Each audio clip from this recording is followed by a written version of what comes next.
Diane Keaton did not merely collect awards. She collected leverage.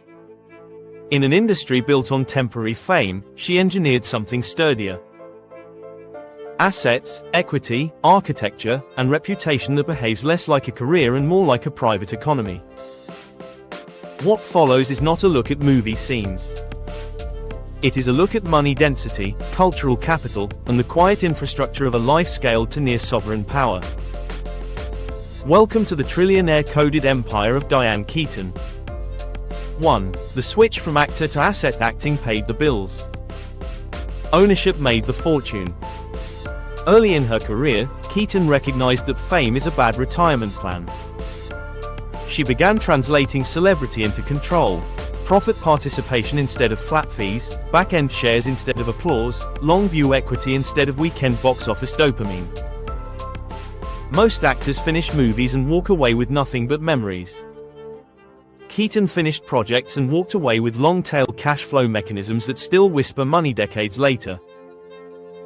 2. Real estate as multipliers, not addresses. Her portfolio did not behave like housing, it behaved like a hedge fund with windows. Keaton bought, redesigned, and repositioned properties with the eye of a cinematographer and the cynicism of a banker.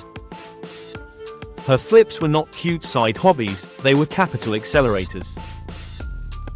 Homes entered her orbit as structures and exited as statements with new valuations. While peers collected awards they could not spend, she collected compounding square footage that quietly made her untouchable. 3. Reputation converted to runway length. In Hollywood, reputation is usually decorative. She treated it as collateral. The uniform, the restraint, the refusal to chase relevance, all of it functioned as a brand asset that ages upward instead of downward. The world projected stability onto her, and stability is bankable. She learned early that the opposite of desperation is margin, and margin is a thing people pay for. Her persona became its own credit rating. 4. Slow money beats loud money. Keaton never behaved like a gambler. She behaved like an insurance company. No rash reinventions, no public meltdowns, no scorched earth pivots. She scaled trust instead of volatility. Slow money is unsexy on camera but terrifying on paper. It is the style of capital that does not spike, it accumulates. Over decades that difference becomes distortion. What looks humble from the outside reads like a sovereign wealth curve on a spreadsheet. 5. Cultural power is a defensive moat. There is wealth that buys things and there is wealth that changes how things move. Keaton's filmography, authorship, architectural voice, and style canonization operate like a ring fence. Influence is insulation. When the world takes cues from you, it stops being able to fire you. An empire is not built by cash alone, it is built by the inability of the market to ignore your taste. 6. The empire without headlines. Truly rich people do not trend. They persist. Keaton's empire lives in ledgers, deeds, residuals, and quiet compounding engines instead of newspaper scandals. The absence of noise is not accident, it is architecture. Her wealth story is not a story of jackpot moments but of patience executed with discipline until the numbers detach from ordinary reality. This is what a trillionaire-coded life looks like, not a lottery, a design. 7. Money that does not announce itself. The richest people are not broadcasting liquidity, they are hiding velocity. Keaton's fortune behaves like a submerged glacier, only a polite sliver is visible. The rest exists in long-term instruments, trust structures, asset shelters, tax-efficient vehicles, minority stakes in ventures that will never make headlines but will outlive entire studios. Quiet is not secrecy, quiet is strategy. 8. The influence dividend. Her lifetime of cultural correctness paid a second check none of her peers anticipated: legacy pricing. When she walks into a room, the rate card changes. Directors negotiate differently. Publishers negotiate differently. Investors negotiate differently. Cultural credibility is not abstract, it compresses risk for the people who attach themselves to you. Reduced risk is monetizable. Her dignity is an income stream. 9. Control by patience, not forced. Real power is not the ability to push. Real power is the ability to wait. Keaton's career demonstrated the rarest maneuver in a panic-driven industry: inactivity on purpose. She never chased the algorithm of the moment, she forced the moment to adjust to her absence. Markets behave differently around people who refuse to beg for them. That distance created pricing authority. Authority is compounding leverage. 10. The empire that can run without its architect. The final measure of wealth is not luxury, it is succession.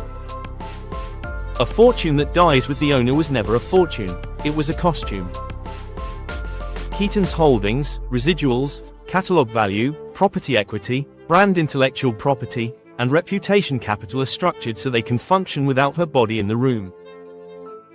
That is the line between celebrity money and dynasty money. When an empire can survive the person has truly built one. 11. When visibility stops being necessary for most celebrities, relevance is oxygen. For Keaton, relevance became optional. That inversion is economic. When an empire earns without appearances, the person is no longer a worker inside the machine but the owner outside of it. The less she is seen, the more it proves the engine is autonomous. Disappearance becomes a performance of strength. 12. Taste is a scalable commodity. Most people have taste that dies in their closet. Keaton industrialized hers. Her aesthetic choices in wardrobe, interiors, silence, restraint, they became intellectual property distributed across books, interviews, archives, and public memory. Taste, once codified, stops being personal and becomes rentable. The world licenses what it remembers. 13. The compounding of trust. Money compounds mathematically.